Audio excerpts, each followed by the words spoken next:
Good morning. Thank you for participating in today's MS Teams live event. This is the District Facility Branch's second such presentation. Next slide, please.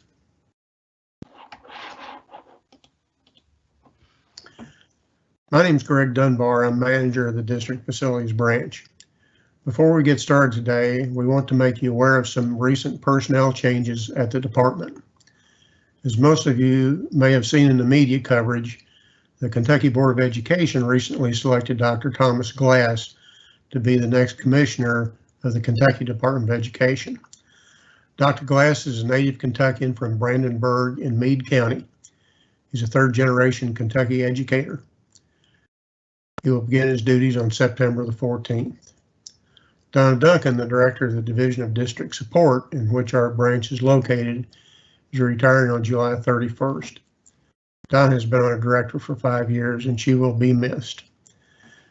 Che Ritter has been named to fill this position. Many of you may know Che. For several years, he's been the manager of the Financial Reporting Branch, which is also in the Division of District Support, and is familiar with the operations of the other branches in the division. He is widely respected as KDE Seek and tax rates guru, and he's had the misfortune of being on the other side of our cubicle partitions at work. So we frequently have overheard each other's conversations for almost 4 years. Next slide, please. As manager of the District Facilities Branch, I'm an architect.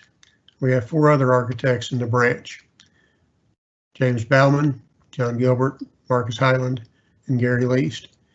Each one is assigned to approximately a quarter of the districts in the state. Gary and I joined KDE in 2009 to work in the construction branch of the Division of Facilities Management. At that time, the division also included the planning branch. Tim Lucas was the planning branch manager and continued to be responsible for planning after the 2010 reorganization, which facilities was downsized to a branch. With no replacement in sight before he retired, Tim gave a crash course in district facility planning to James, Gary, and me before he rode off into the sunset. And for those of you that know Tim, he rode out with guns a-blazing. Marcus and John joined us later and have brought extensive planning experience from their work in architectural firms that concentrate in the K-12 sector. We're ably supported by Denise Hartsfield, our resource management analyst, who maintains the status of all things DFP related, in addition to multiple other tasks. First, before we launch into the meat of the presentation, Oksana has a few housekeeping matters to discuss. Next slide, please.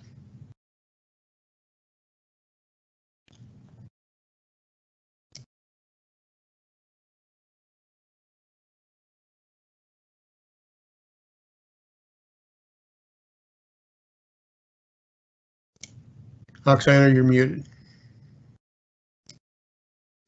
Thank you, Greg. Good morning, everyone. As Greg mentioned, my name is Oksana Lopetegui, and I am the project manager at KDE, and I work closely with the architects on the K-Fix project.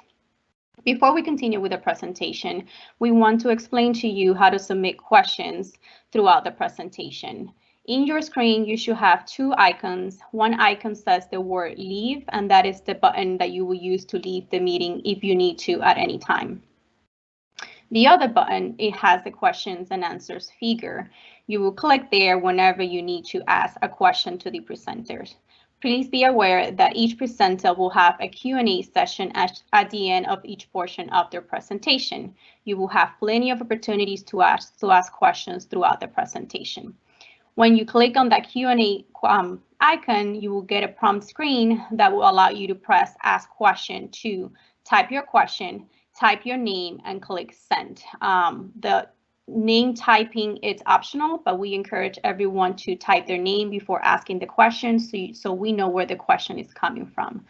All questions will be managed by a meeting moderator that will ask the presenters what type of questions you are asking and who's asking that question. If for any reason we don't get to answer your question during the presentation, you can always email the KDE architects directly and ask them those questions later on. Greg, back to you. Thank you, Oksana. In our first presentation, we discussed the branch's activities focused primarily on capital construction, but we did touch on the other cycles in our workload. Today, we're going to discuss the district facility or DFP process, which has a 2-year cycle. And we're currently halfway through this cycle. I'm going to briefly depart from the PowerPoint because the subject is timely based on this cycle. Those involved need to understand that there is a financial incentive for a district to have an up-to-date DFP that states its need. Each local Board of Education with a DFP due by June 20 of 21 should be aware of the following.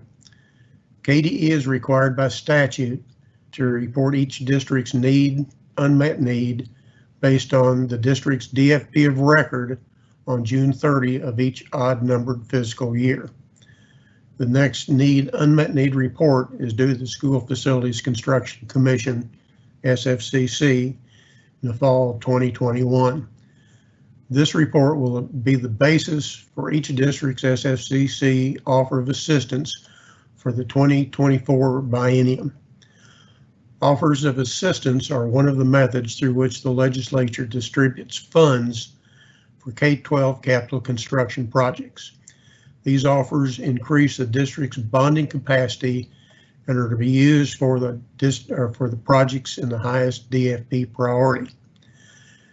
After July 1 of 2021, the next unmet need report will not be due until the fall of 2023. The funds from the resulting SFCC offers of assistance will not be available to the district until July 1 of 2024. So you can see that the need to report and have DFPs in by June of 2021 is a fairly important matter. And we do know that normal district operations have been impacted by the pandemic. And we're also aware that approximately 90 DFPs are due between now and the June 2021 KBE meeting. And for those of you that worked with us last year, you know that we experienced a significant backlog last year in processing DFPs. And we had fewer last year than we know are due by the June 2021 meeting. For those reasons, this presentation is intended to address the common and routine questions we get and hopefully make the process as efficient as possible for the districts and all involved. I'm going back to PowerPoint. The district facility planning process is based on KAR 702, KAR 4180. It incorporates by reference the Kentucky Schools Facility Planning Manual. This is used by both the districts in KDE in preparing the DFP. There is a parallel process, facility inventory and classification system known as KFIX, that can be used to inform the process, but it is separate at this time. We intend to incorporate this process into the planning reg in the future.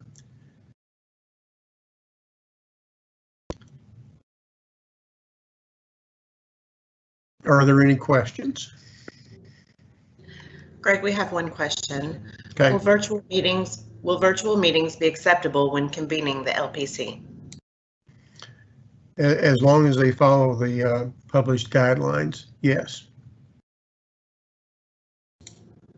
That's all the questions we have at the moment. Thank you, Jody. Denise will discuss our notification process. Next slide, please. Hi, I'm Denise Hartsfield, and we send notices out about your district facility plan every 6 months, And some of you got notices yesterday. I've got them out.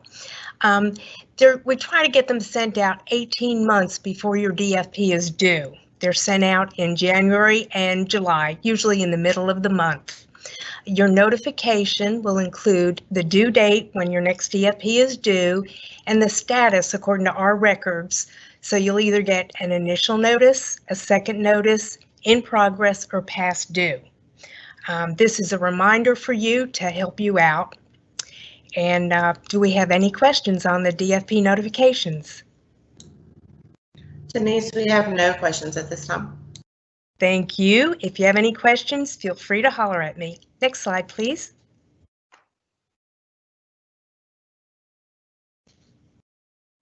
Thanks, Denise, for reviewing the notification process. And hello, everyone. For those of you who do not know me, I'm John Gilbert, one of the project managers in District Facilities Branch. And I'm going to take just a moment to go over starting the process.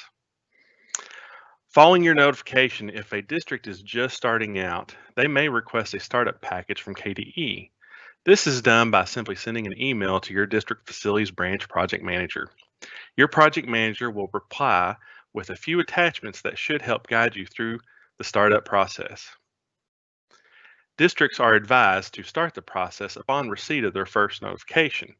Even though the first notification is 18 months out from your projected due date, consider the time it will take to select a local planning committee, provide time for an architect engineer to assess your facilities, have your board approve your LPC and architect, gather appropriate reviews and approvals from KDE, advertise your meetings along the way, and have everything ready for submission to the state board. I recommend the district prepare a schedule right away to see what amount of time they need, especially now with our current circumstances and each district's ability to hold public meetings. The startup package KDE sends to the district will contain startup instructions and process overview, Section 101 of the Kentucky School Facilities Planning Manual, the committee selection. Your superintendent will be in charge of this process until and up through the beginning of the first meeting for the LPC. The Excel spreadsheet for the local planning committee roster, which will need to be filled out fully, which would include the name of each person on the LPC, their address. Do note if the person lives out of district, by the way, a position of the person represents, whether they're a teacher, a parent, community leader, administrator, and we'll speak more to that here in a moment, facilities director, superintendent, and even a board member may be on the committee. The school or district the person is representing, and a place for the superintendent to sign attesting to their oversight of the selection process. The packet will also include the DFP process checklist, which should help give you a framework and guide you through the scheduling, the process for your district's needs. Next slide, please. The LPC selection requirements are laid out in Section 101 of the Planning Manual, which includes the role of the superintendent and what they need to do to oversee the selection process, as we previously mentioned.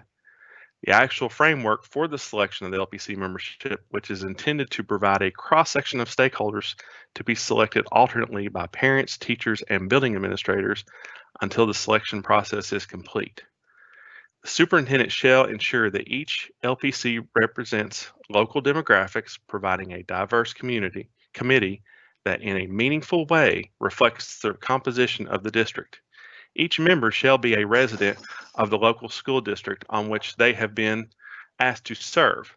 If an eligible resident is not available to serve in an individual position, hold on one second. All right, I'll start back from there. If an eligible resident is not available to serve in an individual position on the LPC, the superintendent may request a non-resident waiver from the Commissioner of Education for a non-resident replacement. The superintendent shall also chair the first LPC meeting until a chair and a vice chairperson are elected. Representation should be as even as possible, but no school facility should have more than one more than any other school. Meaning, if a high school lists 2 representatives and all other schools in the district have 1, you'd be okay.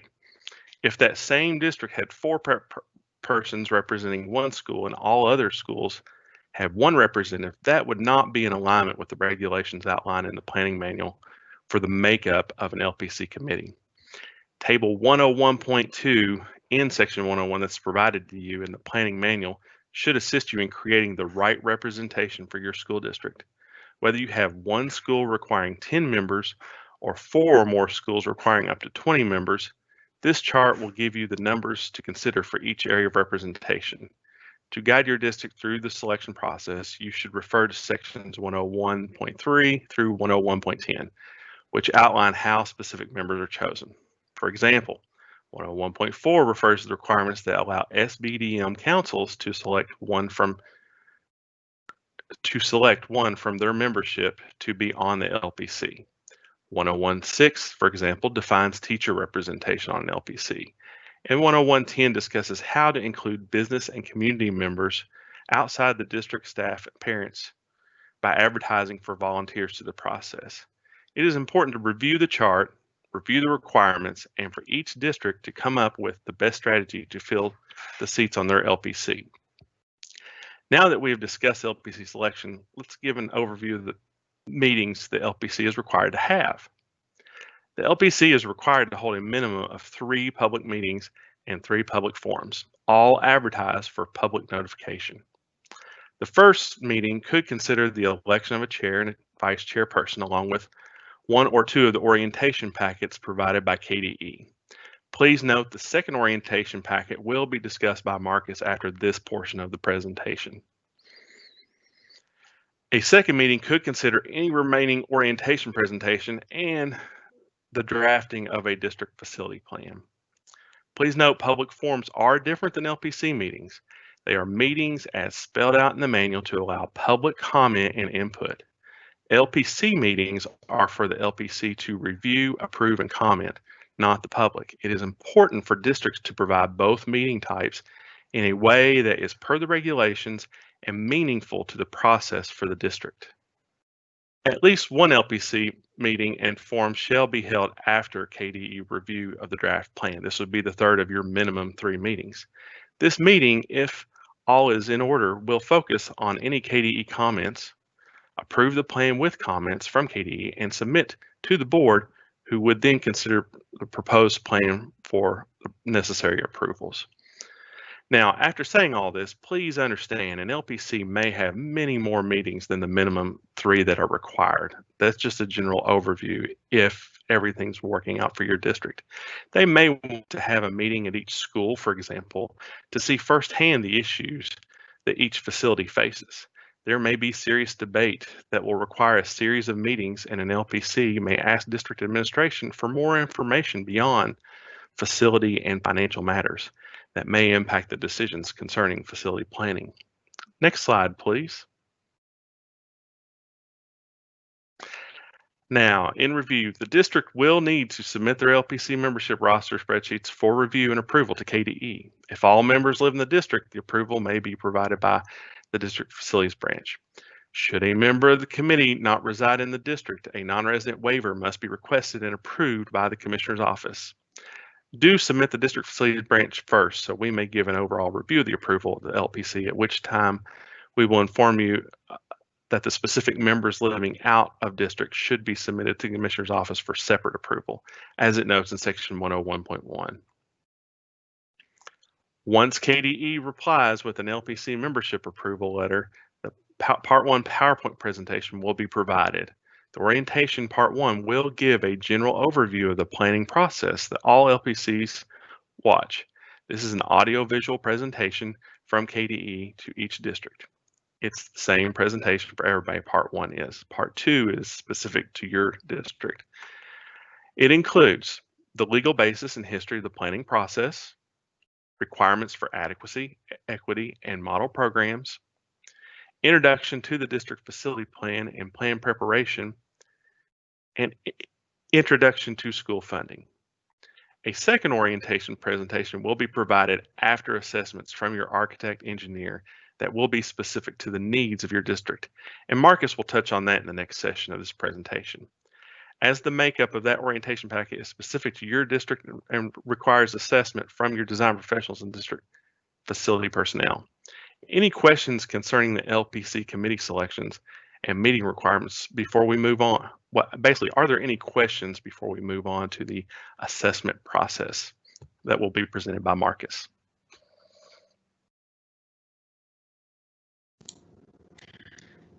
John, we do have a few questions. The first is, when will the KFIX roll into or turn into the DFP? There's not, I mean, we don't have a timeline for that, and we'll be talking about that, I think, in some of the future sessions. Okay, an additional question that we've received is, how has House Bill 195 changed the advertisement requirement of meetings?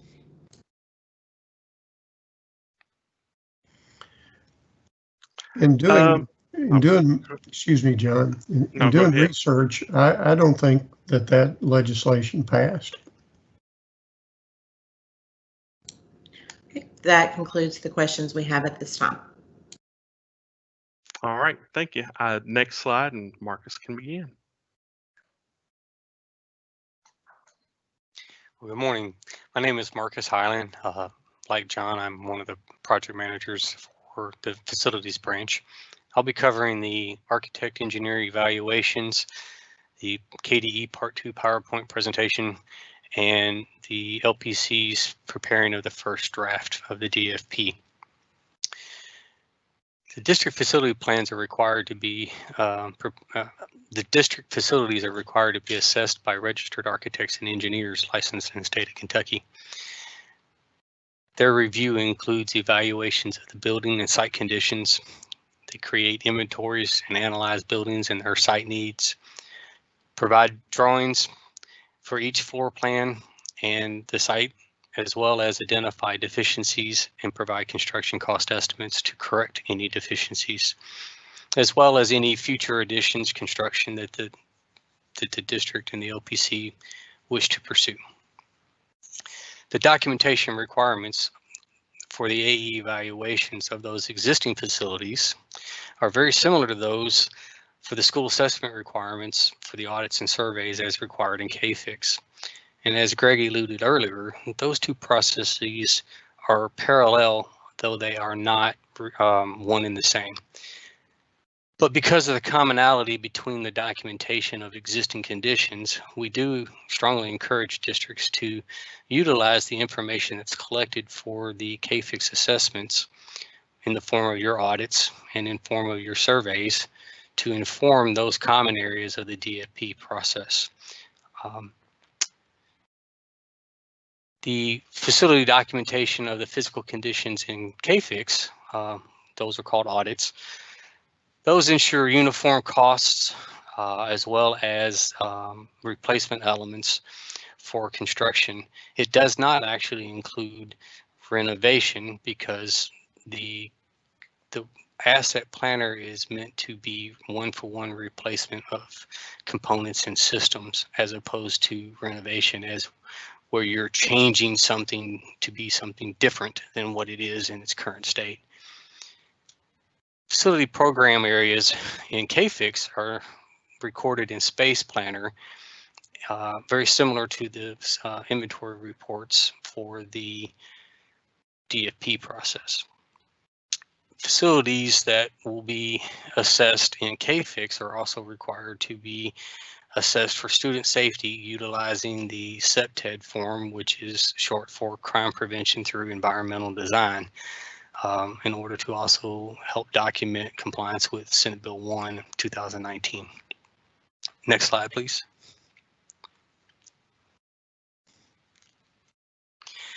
The local school board may elect to engage in a facilitator to help lead and guide them through this process. After receiving the Part 1 PowerPoint, the committee will then take the information compiled for the facility assessments by their AE team and review that data to make sure it's consistent with their district finances, which are provided by their fiscal agents, is to confirm that there are no new needs for any transportation or demographic changes that may be occurring in the district.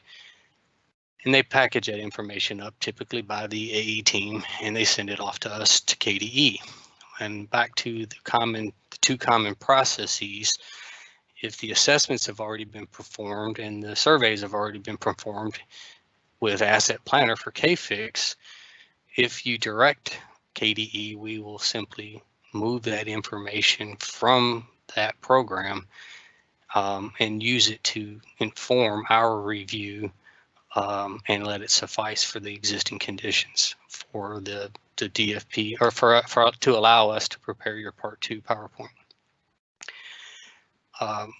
So when we have all that information compiled, we'll prepare our Part 2 and send it to the LPC for their review and presentation.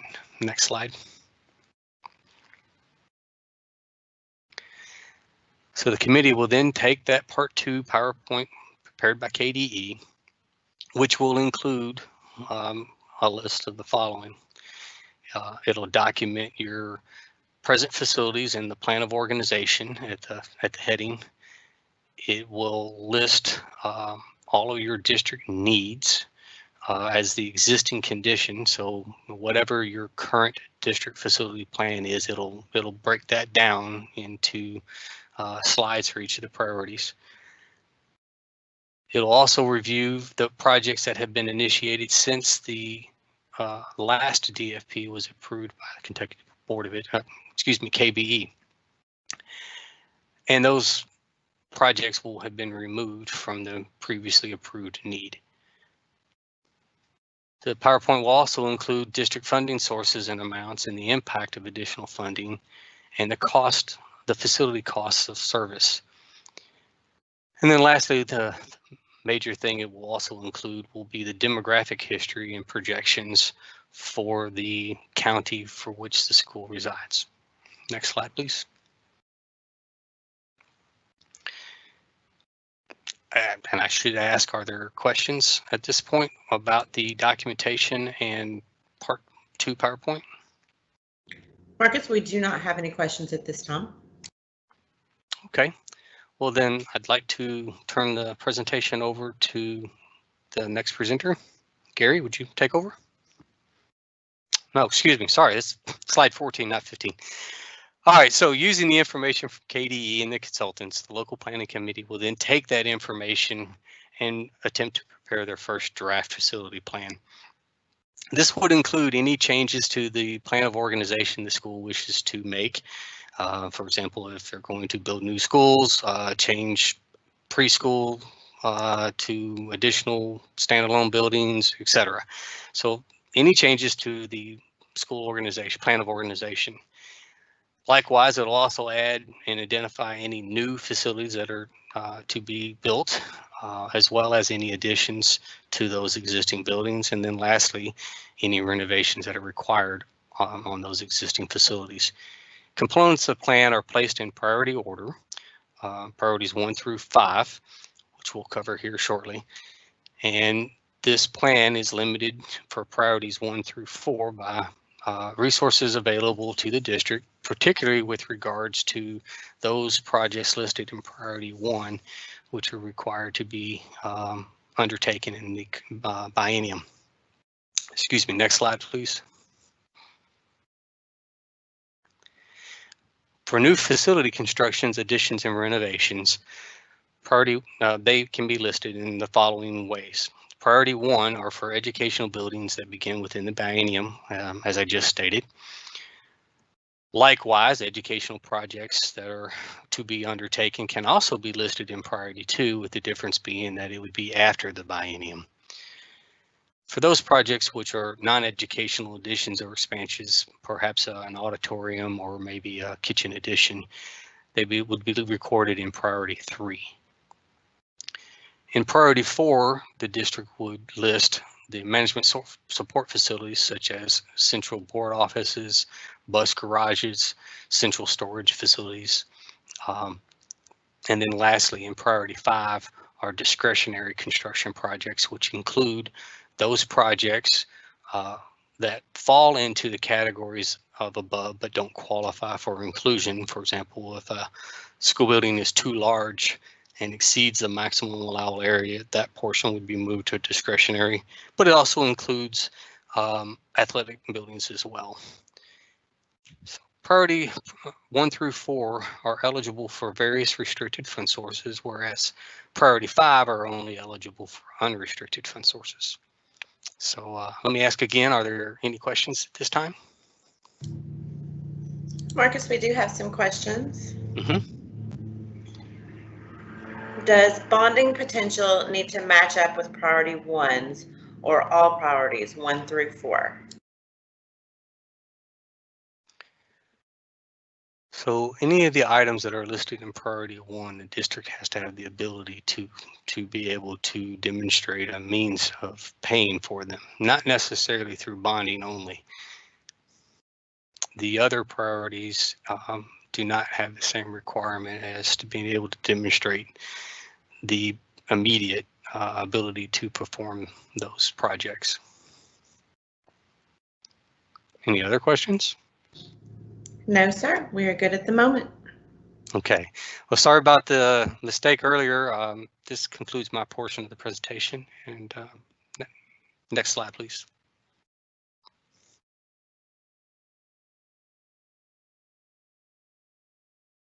Good morning. This is James Bauman. I'm another architect in District Facilities Branch. I'm going to give a few words just about planned financing, and Marcus spoke to that just a second ago. So that's an important item to consider in your plan as financing. So broadly, funding for district construction comes from 2 types of sources, restricted and unrestricted. As shown in the previous slide, restricted funds can only be used in priorities 1 through 4 as listed on the district facility plan. Unrestricted funds can be used for any priority project or project not on the plan. Now, with multiple funding sources, multiple eligible priorities, school funding can be complex. So consult with your KDE project manager, your finance officer, and your fiscal agent for guidance during plan development. Note in response to that previous question, in priority 1, we believe the plan should reflect and not exceed the financial capacity of the district for the biennium. So this is just a very broad view of what relates to planning. We'll be glad to go into more detail, and there are plenty of details. So please contact your project manager with any questions. Are there any more questions regarding to planning and financing? So we're lagging a little bit behind, so this question may pertain to what John was speaking to, but I'm sure that James, you can answer this. Are we required to have a project listed in each priority category of the DFP? Well, you do not have to have a project listed on the DFP, but if you don't have if you wish to complete a project that's not on the DFP, it will only be eligible for unrestricted general fund money. You won't be able to bond the project, and that could put a strain on your general fund balance. So it's always a good idea to get your projects planned for the next 4 years so that you don't have that instance, because projects, we understand that there are going to be projects, emergency type projects that will happen over the course of the plan, but for any substantial amount of work, you should absolutely have it on the plan. Okay, we don't have any more questions at this time. Okay, let's go to the next slide.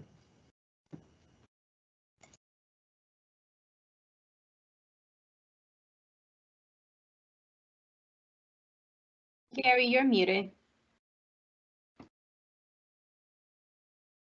I knew I didn't do that. All right. And hi, this is Gary Least. In this section of the presentation, I'm going to discuss how our office reviews proposed DFPs to ensure that they are accurate, are properly formatted, and that they comply with the KD planning regulations. So the first step is the draft plan is submitted to us for review. We review the current school organizations and any long-range changes to it. If you notice at the top of a DFP, there is the plan of school organization, as well as the list of school centers, along with their current enrollments and capacities. We review these for completeness and accuracy. We review the grade levels and student populations. KD reviews the plan for conformance to priorities 1 through 5. We review the draft DFP for formatting issues. For example, are renovations properly listed under priority 1C or 2C as they should be, or are renovations instead being listed under priorities 1A, 1B, 2A, or 2B, which are reserved for new construction? KD reviews the plan for school safety. We also review the draft DFP for inclusion of any renovations for compliance to Senate Bill 1 for school safety. Next slide, please.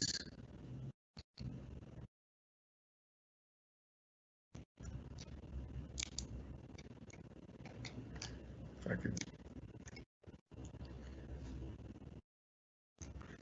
KD reviews existing facilities using the space planner model, AFIX, calculated facility capacity versus student capacity per KD data.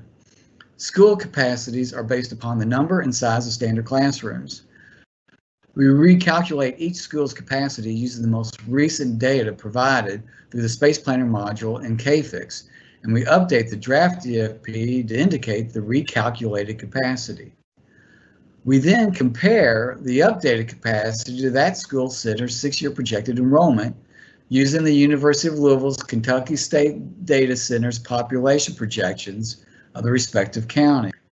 When comparing enrollment to capacity, note that this exercise is more complex when districts propose changes to their school organizations or propose new schools.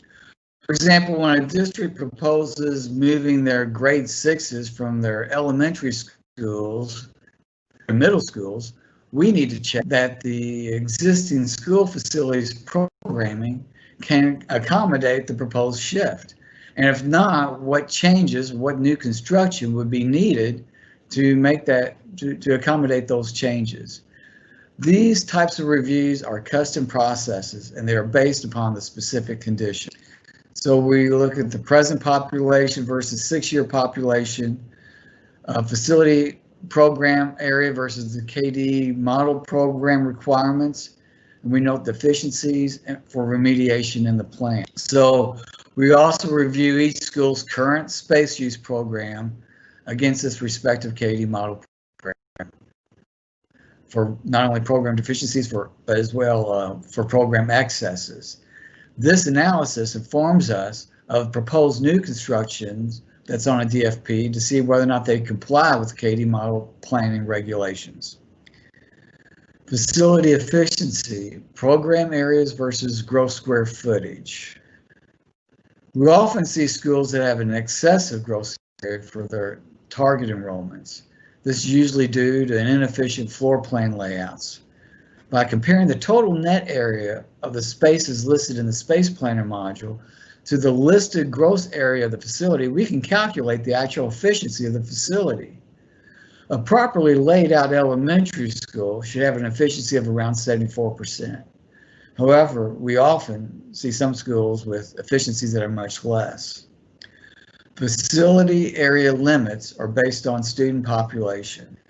So when proposing new construction on a DFP, the resultant gross area of the facility cannot exceed the gross area of the respective KD model program based on the school's 6-year projected enrollment.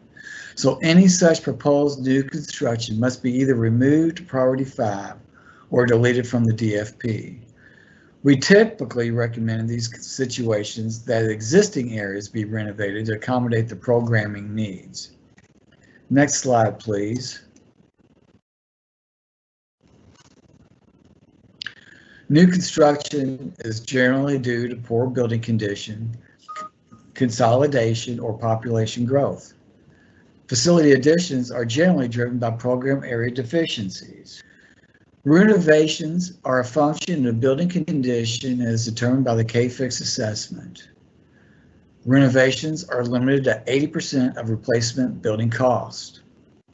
When we review the total cost of all of the proposed renovations of any school facility on a DFP, that total cost is limited to 80% of the KD square foot cost for a new facility times the gross area of the KD model program for a school of its 6-year projection. projected enrollment.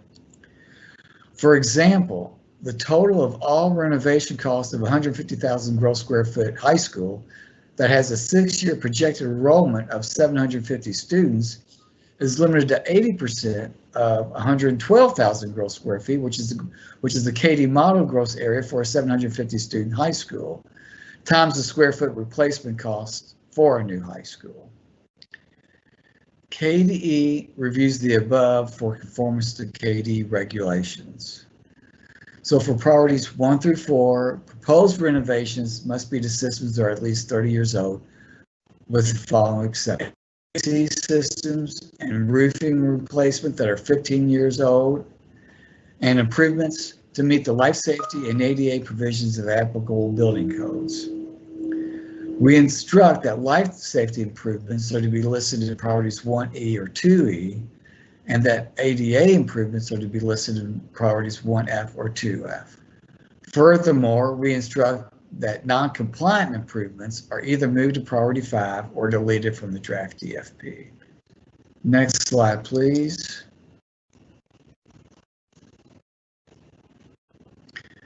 The following 2 slides are just an examples of what our marked up DFP looks like. The DFP is still utilized or written on an Excel spreadsheet, and there's an Excel function for comments.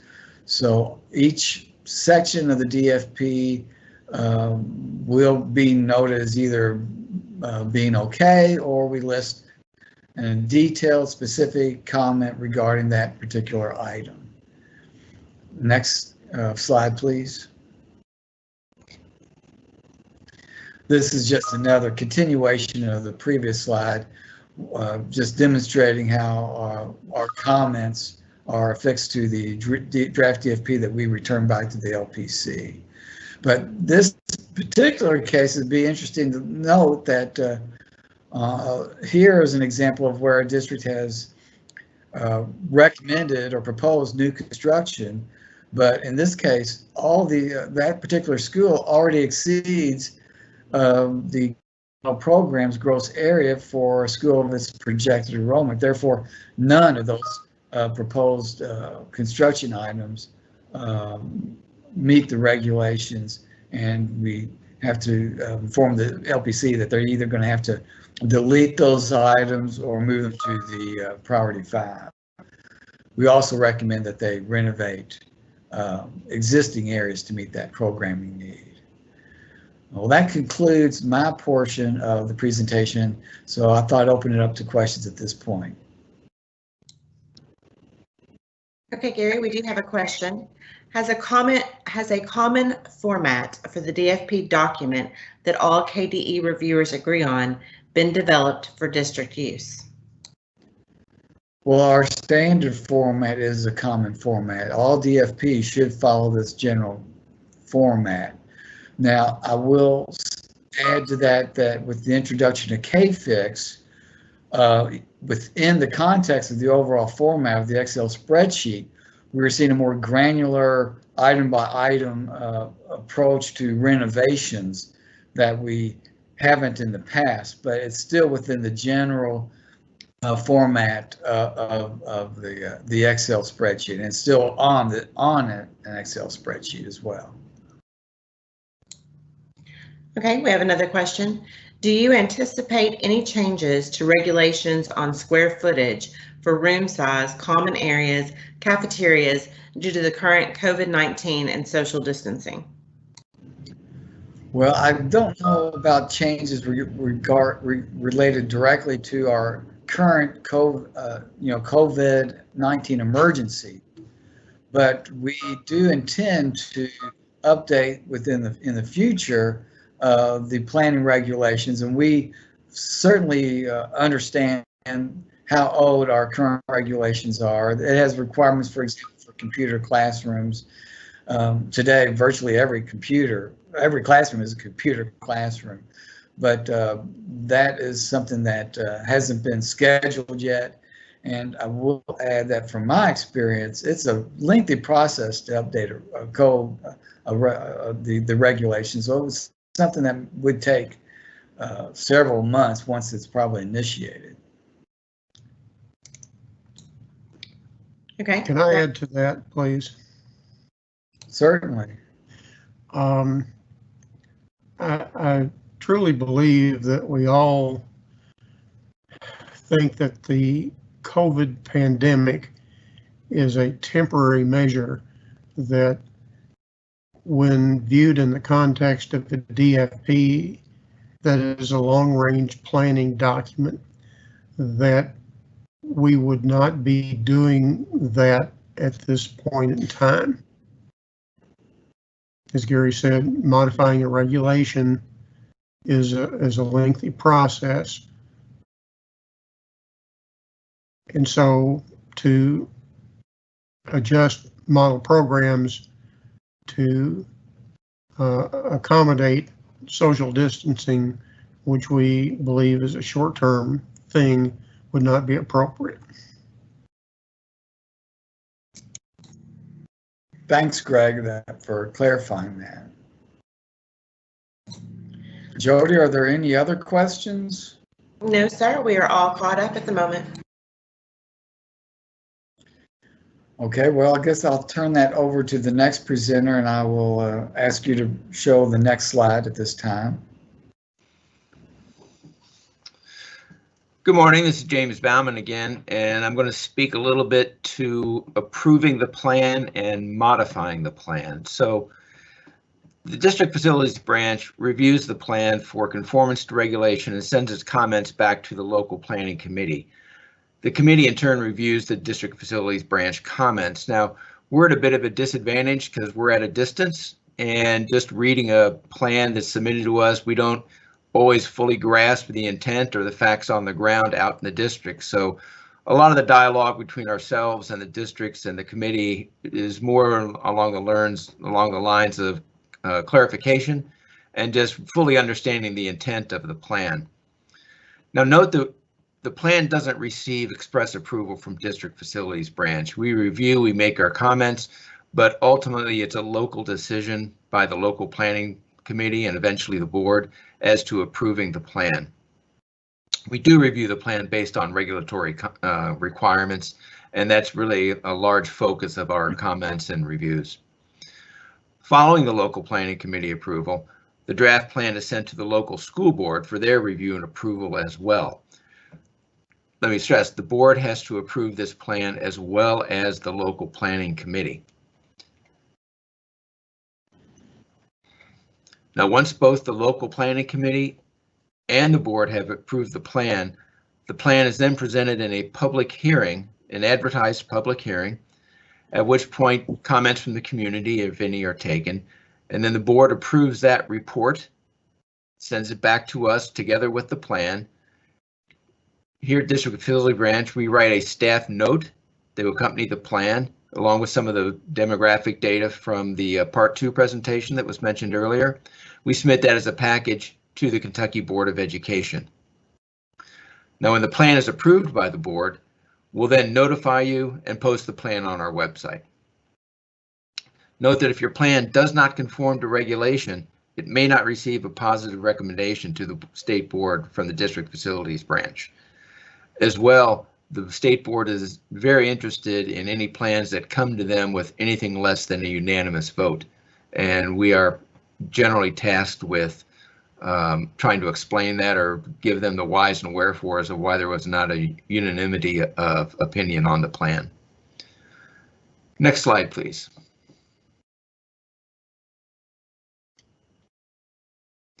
Okay, there are ways to modify your plan. First up is waivers, based on, again, another section of 702 KAR 4180. You can modify your plan without the submittal of a new plan. The first way to do that is a waiver, which can extend your existing plan for 4 years up to a maximum of 8. Now, a waiver is requested when there's no major changes in enrollment, educational programs, or building need. If you have done a very good job of taking care of your buildings with your old plan and in plans previous, and for the next 4 years you don't foresee any particular scheduled needs of any major type, then a waiver might be a reasonable thing to do. Now, the waiver does require a new local planning committee to be seated, because after 4 years, it's pretty common for some of those committee members to no longer be in the roles they were 4 years ago. Teachers have moved schools, parents have had their kids graduate, that sort of thing. So we do need a new committee to be seated. We'll get the roster in, just like John Gilbert explained some time ago, and we'll approve it, and then you're ready to go. Now, once we've approved the local planning committee, all it takes is a unanimous vote by the local planning committee and the local board. Final approval of the waiver stays here at District Facilities Branch. It does not go to the Kentucky Board of Education. So it's a pretty modest process compared to preparing a brand new plan. Now, one caveat is that you should be aware that the waiver locks the district need into place, and that district need may have increased in the last 4 years since your plan was presented. But it won't be reflected, that additional need will not be reflected in any report we make to the legislature regarding any sort of needs for legislative appropriation. So you may be out of luck there, because over 8 years, you're going to have some new needs, whether you realize it or not. You're going to have systems that will age out and will be eligible for replacement. But if you have a waiver, you've sort of lost that advantage. So always bear that in mind when you look to see to have a waiver. Next slide, please. Two other means of modifying the plan are findings and amendments. Findings relate to one building only and require a majority vote of the local planning committee and the school board. A finding cannot and typically doesn't substantially affect the district need. Findings are reviewed and approved by District Facilities Branch. A lot of findings we get is because there has been a need has popped up, but chiller's gone bad, roof has gone bad, it wasn't on the plan. It needs to get on the plan to be eligible for restricted funding. That's a not uncommon reason to have a finding. An amendment is a district facility plan modification based on a major change in enrollment, curriculum, a disaster, or some sort of unforeseen condition. Now, an amendment process is very close to a plan process to start off with. You need a local planning committee, you need district facility branch review, you need meetings, you need forums, all that, plus a submittal to the Kentucky board. So an amendment is 90% of doing a new plan. So we still get amendments, but it's something to talk about before you really want to get in there. So we got some question? I think we do. We do have some questions. So the first one that we have are, what are the current KDE Facilities Branch review times for the review of the draft DFP? Well, it's hard to make a blanket statement for that. We certainly try and get them out as part of our regular workload. I can't give you a hard and fast number. Okay, we have a few more questions here. James, the first one is, are there any plans to review the regulations and requirements in the near future to reflect changes in instructional models, educational needs, and teaching methods? For example, flexible lab spaces, makers spaces, decentralized media centers, and flexible career pathways, etc.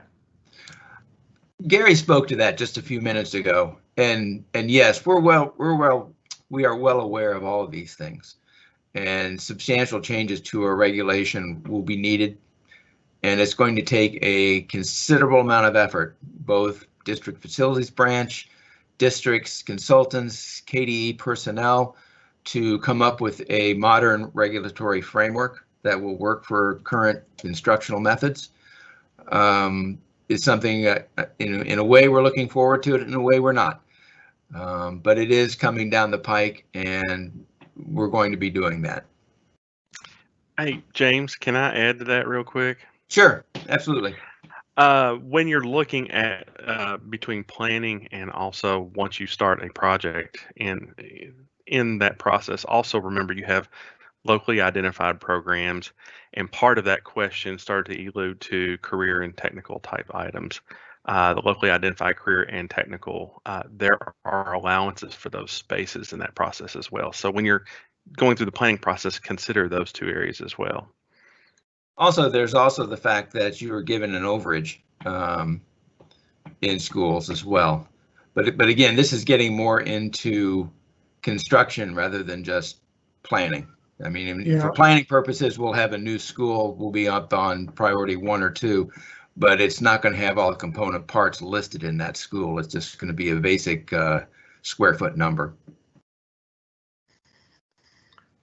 Well, for the administration of the planning regulation, you know, the model programs of spaces are based on the concepts of adequacy and equity.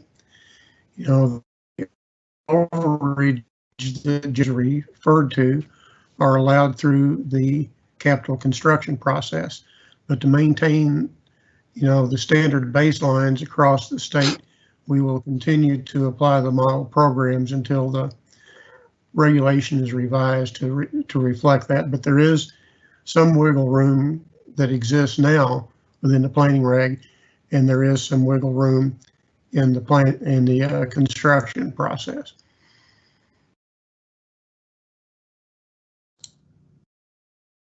We do have a few more questions for you, James. Sure. Will waivers be considered for COVID impact to the ability to hold public meetings and LPC meetings? I'd like to address Yeah, that. Greg, you want to handle that? Yes, thank you. KDE issued guidance on June the 26th, I believe it was, that allows, you know, public meetings to be held up to a maximum of 50 people, as long as, you know, social distancing and other, you know, good practices are maintained. The waiver process itself requires a new LPC to request a waiver, and we're looking at some workarounds that we've moved up through our administrative structure to address that, and hope to have a response back from them within the next few days. Next question. Okay, so we have a question here. Will the DFP prices be updated for each needs assessment? And Marcus was able to gain some clarification on what's being asked. And so the question that Marcus asked was, are you asking about the annual replacement cost? And the response that we have there is yes, the cost that will be noted in the needs assessment on older DFPs. So is the question too clear, James, or no? Let me answer that one too. Okay. When the needs assessment is developed, those costs or estimates on the DFP are updated uniformly. We've been using a 2% inflation factor for several years now.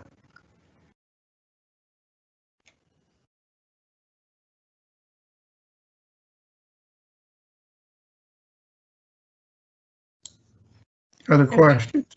We do. We have one last question. How do districts move forward with projects that are listed on the new draft DFPs while waiting on review comments on draft DFPs and final approvals that can take several months and potentially impact the schedule of projects? Well, we will not approve a BG1 project application for a project that is not identified on a KBE approved DFP. Okay, that concludes all the questions that we have at this time. Well, I would like to expand on some things, Jody.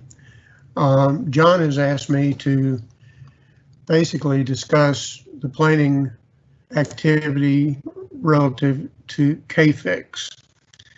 And there's been a lot of confusion, and I understand that.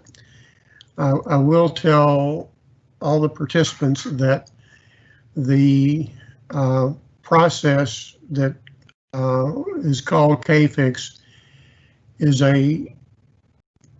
is required by statute, KRS 157-420, for this uniform assessment of schools. You know, we have committed to and fully intend to incorporate that into the planning process. The planning process requires evaluations by architects and engineers.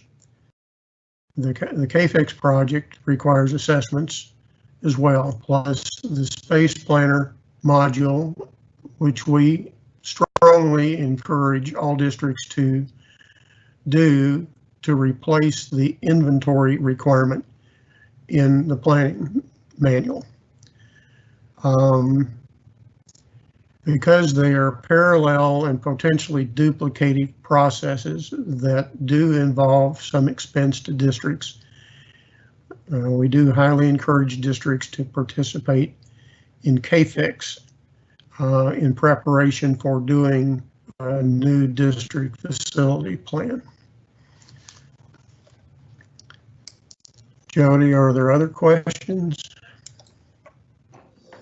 Greg, at this time, there aren't any other questions. We know that there is, actually, I just had one pop up, but we do know that there is a delay for participants attending the meeting. So we are going to take a few strategic pauses and allow the feed to catch up so that if they have any questions about the information that you've just shared with them, we will be sure to get them. Okay. The question that I have right now is, will a district be penalized for not getting their plan approved during the June 2020 board meeting due to a long KDE review process due directly to COVID? Well, we've got almost 12 months. We've got 11 months before the June 2021 board meeting. You know, that's why, frankly, we're encouraging folks who have DFPs that are due by that time to either initiate the process if they haven't, or if they have initiated the process, to try to do that in a timely manner. You know, we do have, you know, limited resources. There are 6 of us in the branch, and we know that the tendency naturally under any circumstance is to postpone until the last minute. We experienced a very high level or very high number of DFPs in prior to the June 2019 board meeting that caused some overlap into the August 2019 board meeting. We don't know if that will be allowed again in 2021 or not. As I said earlier, we've got a new commissioner, and we cannot commit to, you know, August reviews and approvals being included. James discussed staff notes. Our staff notes are due 45 days prior to the board meeting. So essentially, you know, planning activity needs to be completed by, you know, mid-March, and everybody should try to adjust their schedules accordingly. In terms of, you know, our review, we will do the absolute best that we can. We will try to deal with those that come in first, you know, first in, first out. It's going to be incumbent upon all in the process to not only do things timely, but do them correctly.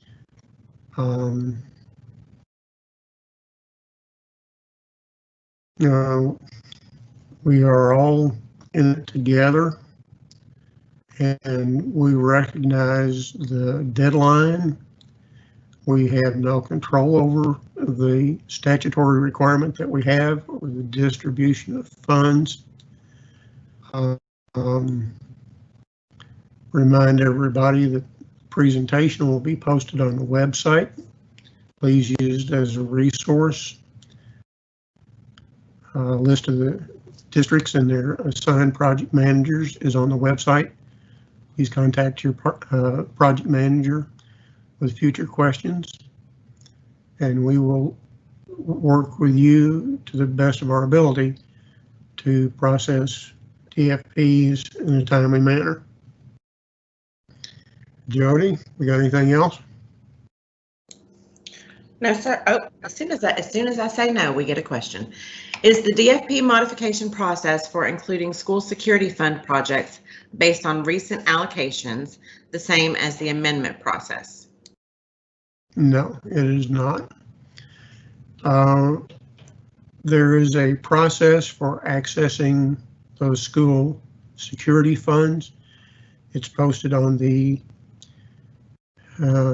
Financial Reporting Branch website. We've tried to make it as simple as possible, still providing for accountability. We have updated that process as recently as yesterday. We'll be revising that based on some of the questions that came in as a result of our Teams meeting last week. No, it is not an amendment. It is a very shortened form that requires only the board action and no action by the LPC.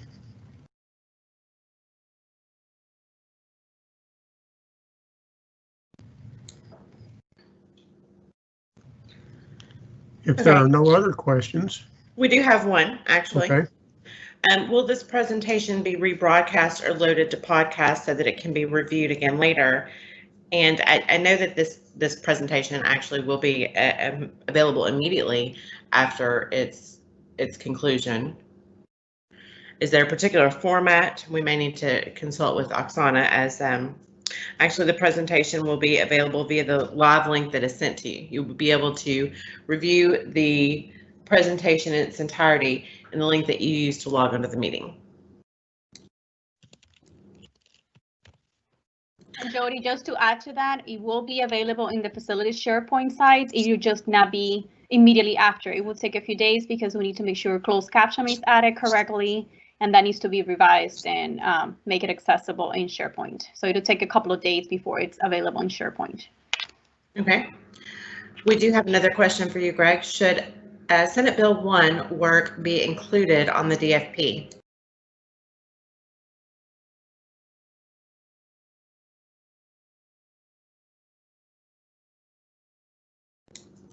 Greg, you're muted.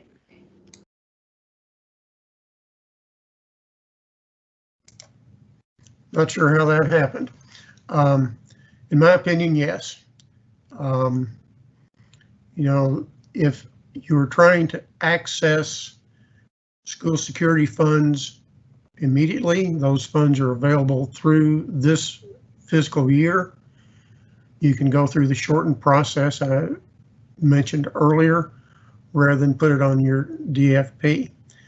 Those school security funds are going to be limited to those items specifically identified in statute, which include securing access to exterior doors, electronic locks at a main entrance, intercom, camera, classroom locks, and coverings over what is referred to as windows in classroom doors.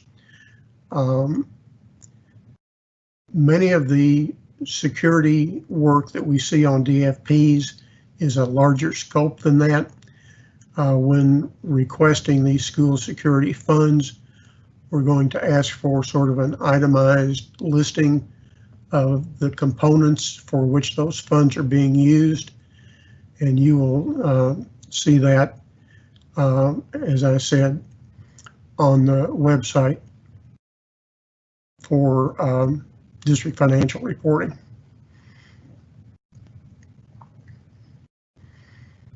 Anything else, Jody? No, sir, we do not have any. See, as soon as I say no. Will we have access to the PowerPoint only? And this question is pertaining to this particular presentation. As opposed to the live broadcast. So I can go ahead and address this for you. What we were explaining, the PowerPoint will be made available on the facilities branch SharePoint site, but the video presentation, the live event meeting, will also be available. We believe that you will be able to access a rebroadcast of this through the link that was provided to join the meeting. If you are unable to do that, the broadcast will be posted in its entirety on the facility SharePoint page, but that will take a few days because we have to add closed captioning. But the physical PowerPoint presentation that was provided for this presentation will be available as well. So both will be available is the answer to the question. Well, thank you very much. And I can go ahead and tell you that we do not have any questions at this time. Okay. Well, thank you all. We want to thank everyone for your participation today, your questions. On behalf of the Kentucky Department of Education, District Facilities Branch, we thank you, and we encourage you to contact your assigned district project manager for any questions. I will tell you that most likely it's best to contact them via email at this time rather than try to rely on the phones. I know my voicemail is full and my telephone messages are not being forwarded to me. I think maybe some other guys may be in the same shape, so if you would do that, that would be best. I wish you well, stay safe, and thanks again. Bye.